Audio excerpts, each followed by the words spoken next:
The dual care and HIV prevention initiatives has continued to sensitize young males and females, including students, to stay protected.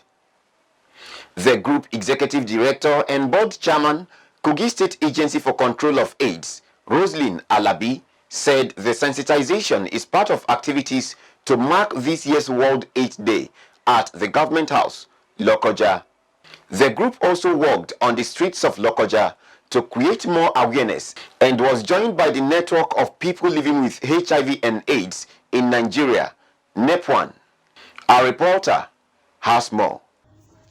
As Nigeria joins the rest of the world to mark World AIDS Day, it is estimated that no fewer than 1.8 million Nigerians are living with human immunodeficiency virus, HIV, that causes acquired immune deficiency syndrome, AIDS. And according to the Director General of Nigeria's National Agency for the Control of AIDS, NACA, Gambo Aliu in Abuja, he said available data confirmed a decline in new HIV infections and deaths in the country. He added that new HIV infections are gradually declined from 103,404 in 2019 to 92,323 in 2021. The agency said the federal government had spent more than 18 billion naira in 3 years on HIV capture projects, and HIV no longer kills now as long as people know they have it. In Kogi State, the state government and various NGOs converged and worked on the streets of Lokoja, the state capital, to create awareness and further sensitize people by giving them pamphlets with tips for prevention. After the work, they also gathered in Government House to encourage people on how best to treat and handle people living with the disease. The Commissioner for Health, Dr. Zakari Usman, confirmed that over 43,000 people are living with human immunodeficiency virus, HIV, in the state. He said this is an indication that Nigeria will meet the United Nations target of ending HIV and AIDS by 2030 if people come together to prevent the spreading. It gives me particular joy to realize that the effort towards ensuring that care and access to all is getting a lot of support and getting a lot of momentum. The government of Kogi State is committed to ensuring that we equalize to end AIDS. Even before the conceptualization of the theme of this year's World AIDS Day, the work had begun. The inequalities we talk about are inequalities across divides, inequalities on account of gender, inequalities on account of religion, inequalities on account of orientation, political and sexual orientation, and all of these towards ensuring that every human have equal access to HIV testing, prevention, testing and treatment services. The executive member of Network of People Living with HIV and AIDS, Dr. Yunus Ashaidu, urged all sectors to come together in equality to kick HIV out among people. He commended the state government for its resolve to tackle the disease. There are some people, maybe by virtue of their location, they do not have access to hospitals, and if that is not available, there's no way HIV services can be done. And we thank God in Kogi State here, that is in the past now, because we have so many hospitals that have been built by our governor, the executive governor of Kogi State, Yahaya Bello. So we are done with that. Then there are other forms of inequalities. Maybe people, because of their orientations or because of their sexual orientations, then HIV services are not accessible to them. There are a group of people, female sex workers, we call them key populations, some transgenders, some men who have sex with men, MSM, and some people who inject a drug. These are various group of people that there has been inequality, and all we are trying to do, all that the team of World AIDS Day this year aim to achieve is to eliminate all these inequalities so that everybody can have access to HIV/AIDS services. Then we can now hope that come 2030, the possibility of eliminating HIV will be, is something that will come to pass.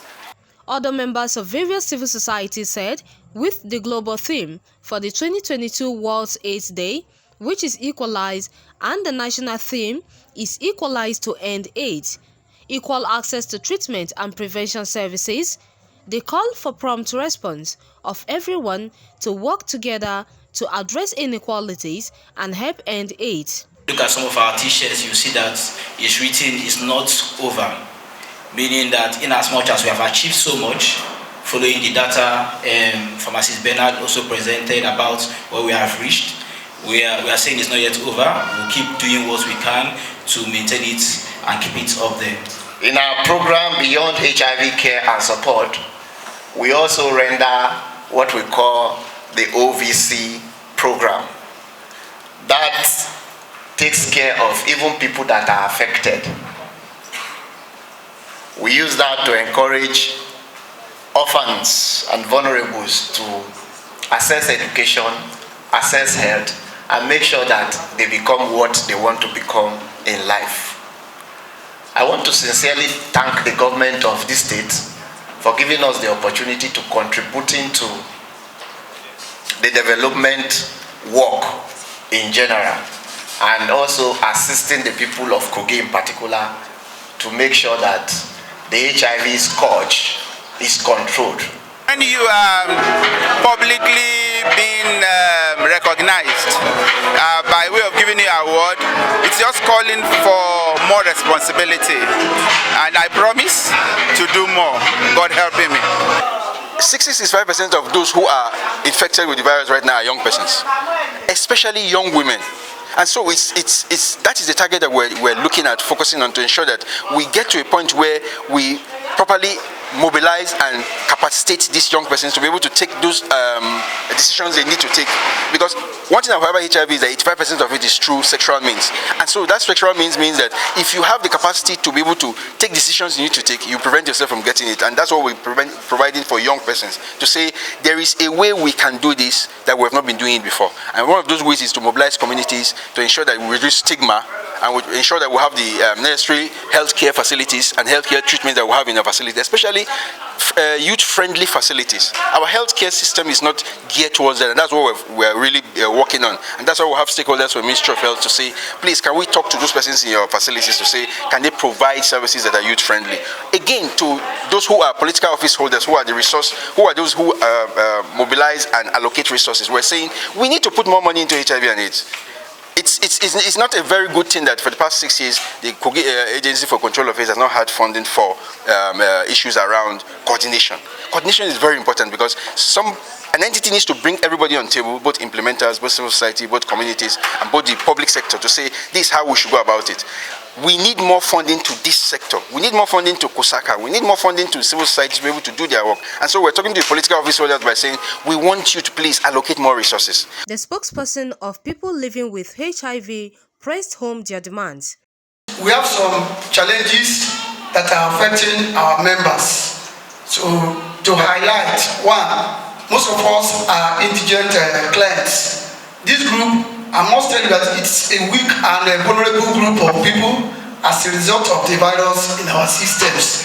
And we find it very difficult to cope and even difficult to manage with our medications. So we have a lot of things to do at NEP1 level, plans and activities to carry out, but we are handicapped. We are not financially buoyant. Before now, we have support groups where we share experiences, address ourselves, and attend to some issues, especially concerning our health. That was then when there was a support. But for a quite long time, we didn't have support, and this support group has not been existing. So if we are given opportunity, I'm assuring you that most of the services or responses to HIV, we cannot do it ourselves. We have come of age. Then also, we lack mobility. We have our members across the 12 governments in Kogi State. Sometimes we need to meet ourselves and discuss issues, but we are handicapped for mobilization. We need vehicles and motorcycles for all this. So to round up, I want to say that today that we are celebrating World AIDS Day, today is our day, today is our program, today is our anniversary.